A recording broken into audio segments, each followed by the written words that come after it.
ఖచ్చితంగా పిన్నెల్లి రామకృష్ణారెడ్డిని అంతమొందించటానికి తెలుగుదేశం పార్టీ తీవ్రంగా ప్రయత్నం చేస్తుంది. 2009 నుంచి ఇప్పటి వరకు అప్రహతంగా తెలుగుదేశం పార్టీకి పట్టున్నటువంటి చోట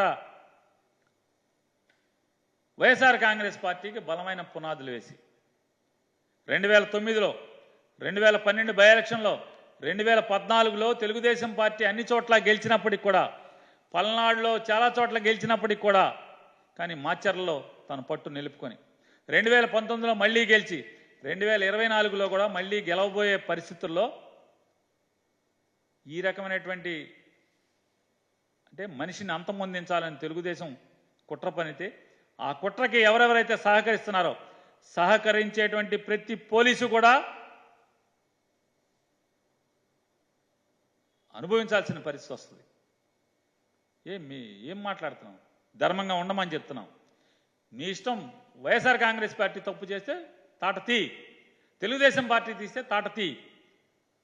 ఇద్దరిని ఒకే కంటితో చూడండి.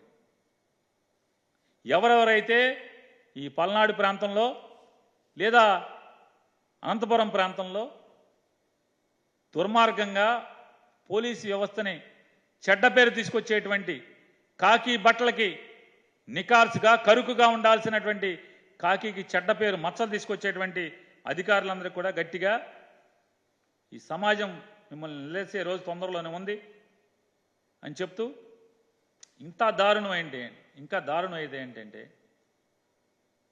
ఈ పల్నాడు కానీ అనంతపురం కానీ మరీ ప్రత్యేకించి పల్నాడులో జరుగుతున్నది ఈ ఐజీ నాయకత్వంలో జరిగేటువంటి, పోలీస్ ఐజీ నాయకత్వంలో జరిగేటువంటి తంతంతా కూడా ఎవరు నడిపిస్తున్నారా అంటే ఎన్నికల కమిషను చివరిలో వస్తుంది. ముందు ఎవడేస్తాడు? ఈనాడులో పేపర్లు వేస్తారు. కేసు ఉండదు, పాడు ఉండదు, గొడవ ఉండదు. గొడవ జరిగిపోయింది, ఆడున్నాడు ఈడున్నాడు ధ్వంసం చేశాడని చెప్పని వెంటనే అదే వార్తని ఏబిఎన్ ఆంధ్రజ్యోతిలో వేస్తారు. ఈ రెండింటిని ఎలక్షన్ కమిషన్ వెంటనే చర్యలు తీసుకున్నాడు. వెంటనే పోలీసులు తప్పుడు కేసులు కడతాం. ఈ తంతు మొత్తం కూడా ఈనాడు, ఏబిఎన్, ఎన్నికల కమిషన్ వ్యవస్థ, ఈ ఐజీలందరూ కూడా ఏ రకంగా దుర్మార్గాలు చేస్తున్నారు. పాలవాయి గేటుతో పాటు కారంపూడి మండలంలో, రెండుచింతల మండలంలో కూడా ఏ రకంగా రిగ్గింగ్ చేసుకుంటాక అవకాశాలు ఇచ్చారు. ఏ రకంగా వీటికి సంబంధించి ఎలక్షన్ కమిషన్ ఆఫ్ ఇండియా కానీ, చీఫ్ ఎలక్టరల్ ఆఫీసర్ కానీ, డిస్ట్రిక్ట్ ఎలక్షన్ ఆఫీసర్ కానీ మెయిల్ ద్వారా పిన్నెల్లి రామకృష్ణారెడ్డి ఎన్నిసార్లు మెయిల్ చేసినప్పటికి కూడా, కంప్లైంట్ చేసినప్పటికి కూడా, ఎలక్షన్ జరుగుతున్నంతసేపు కూడా ఎన్నిసార్లు ఎమ్మెల్యే ఫోన్ చేసినా కూడా కనీసం ఎస్పీ ఎత్తడు, డిఎస్పీ ఎత్తడు, సిఐ నారాయణ స్వామి చౌదరి ఎత్తడు, ఎస్ఐ ఎత్తడు, ఎత్తినా స్పందించరు.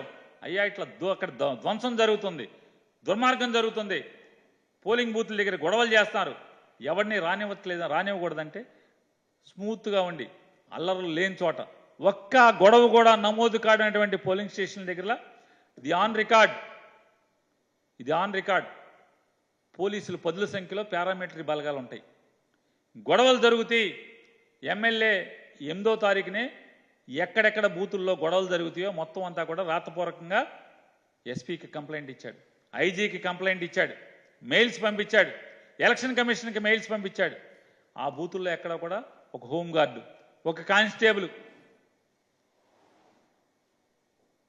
ఏమీ ఎక్కడ కూడా నిమ్మకు నీరెత్తినట్టు ఉండి ఉద్దేశపూర్వకంగా, అంటే సాక్షాత్తు ఒక సిట్టింగ్ ఎమ్మెల్యే ఇక్కడ గొడవలు జరుగుతాయి అని చెప్పని కంప్లైంట్ చేస్తే కనీసం స్పందించకపోగా అక్కడేమో హోంగార్డుని పెడతారు. ప్రశాంతంగా ఉన్న చోటేమో పెద్ద ఎత్తున బలగాలు మోహరిస్తారు. 11వ తారీఖున ఎమ్మెల్యే అందరికీ కూడా, ఆర్ఓకి, ఎస్పీకి అందరికీ కూడా మెయిల్స్ పంపించాడు. ఎక్కడెక్కడ పోలీసు బందోబస్తు ఉంటుందో అన్ని చోట్ల ఎమ్మెల్యే ఎక్కడైతే కంప్లైంట్ చేశాడో అన్ని చోట్ల ఇవాళ ధ్వంసరచన జరిగింది. మరి బాధ్యత ఎవరు వహిస్తారు? ఆర్ఓనా, ఎస్పీనా, ఎన్నికల అధికారులా, ఎన్నికల సంఘమా? ఎవరు దీనికి బాధ్యత వహిస్తారో చెప్పాల్సిన అవసరం ఉంది.